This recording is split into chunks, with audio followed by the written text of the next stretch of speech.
बड़ी खबर, चीन के मुद्दे पर आज भी संसद में हंगामे के आसार हैं। कांग्रेस सांसद मनीष तिवारी ने लोकसभा में चीन सीमा पर हालात पर चर्चा के लिए लोकसभा में स्थगन प्रस्ताव का नोटिस दिया है।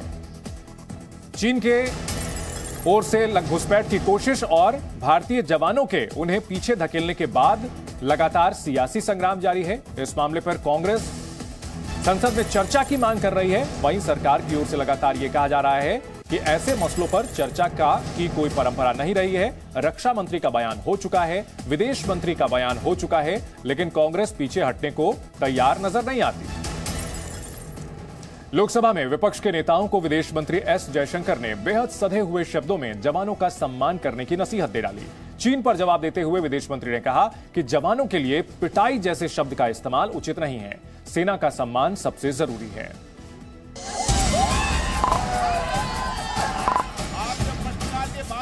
ये मुर्गी फार्म बना के हर महीने 2 लाख कमाते हैं। हर दिन इसमें सिर्फ 4 घंटे एक्स्ट्रा देते हैं। आपको भी ये सीखना है तो फ्रीडम ऐप को अभी डाउनलोड कीजिए। तवांग में चीन की सेना को भारतीय वीरों ने पीट पीट कर वापस पीछे खदेड़ दिया। ये वायरल हो रही तस्वीरें भी साफ बता रही हैं कि सेना के शौर्य पर शक कभी नहीं किया जाना चाहिए। चीन पर चर्चा की मांग करा विपक्ष अब सरकार से सेना के शौर्य पर भी सवाल पूछ रहा है। कांग्रेस नेता राहुल गांधी समेत विपक्ष के कई नेता जवानों की पिटाई की बात कहकर सियासत चमका रहे हैं। आखिरकार विदेश मंत्री एस जयशंकर ने सधे हुए अंदाज में संसद के भीतर ही पूरे विपक्ष को सेना का सम्मान याद दिलाया और सेना के लिए पिटाई शब्द का इस्तेमाल करने पर घोर आपत्ति जताई। We should not directly or indirectly criticize our jawans. Yeah. When our jawans, sir, are standing, sir, our jawans are standing, sir, in Yangtze, in Yangtze at 13,000 feet. At 13,000 feet, they are standing there defending our border. They do not deserve to have the word pitai. The word pitai should not be used for our jawans, sir. Sir, our jawans are standing their ground, so they should be respected, they should be honored, they should be appreciated. This is not something which is appropriate. दरअसल कांग्रेस नेता राहुल गांधी ने सेना के शौर्य पर सवाल उठाते हुए कहा था कि अरुणाचल प्रदेश में हमारे जवान पिट रहे हैं।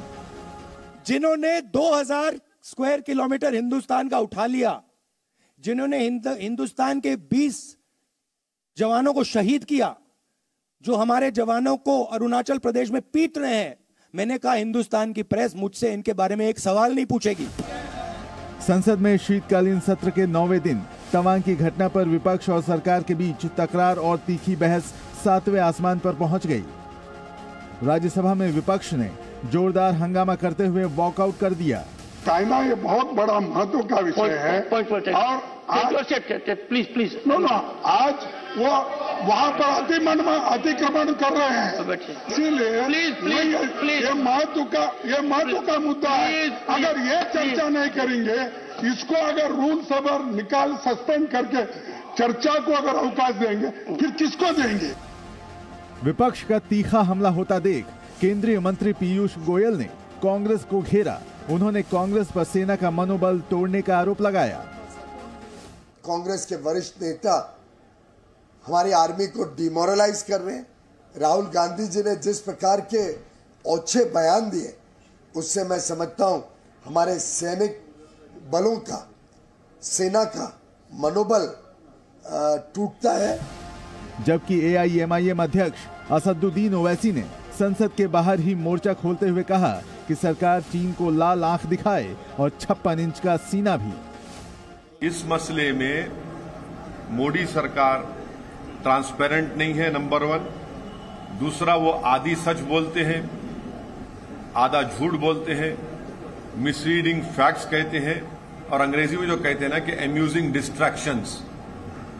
तो हमारी फौज स्ट्रांग है, बहादुर है, मगर हमारी सरकार बड़ी कमजोर है चीन के मामले में। और पार्लियामेंट डिबेट क्यों नहीं करना चाहते आप?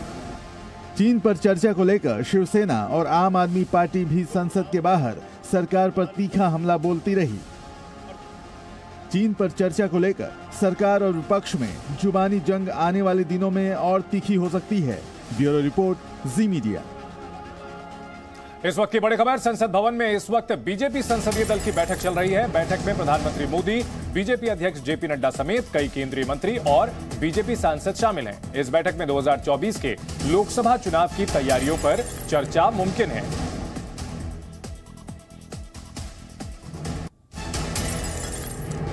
संसद में बीजेपी संसदीय दल की बैठक संसद भवन में चल रही है। बैठक में प्रधानमंत्री मोदी, बीजेपी अध्यक्ष जेपी नड्डा और तमाम केंद्रीय मंत्री, बीजेपी सांसद शामिल हैं। 2024 के चुनाव और उससे पहले कई राज्यों में जो विधानसभा चुनाव होने हैं उसको लेकर पार्टी की तैयारियों पर चर्चा मुमकिन है। अहम बैठक बीजेपी की संसदीय दल की।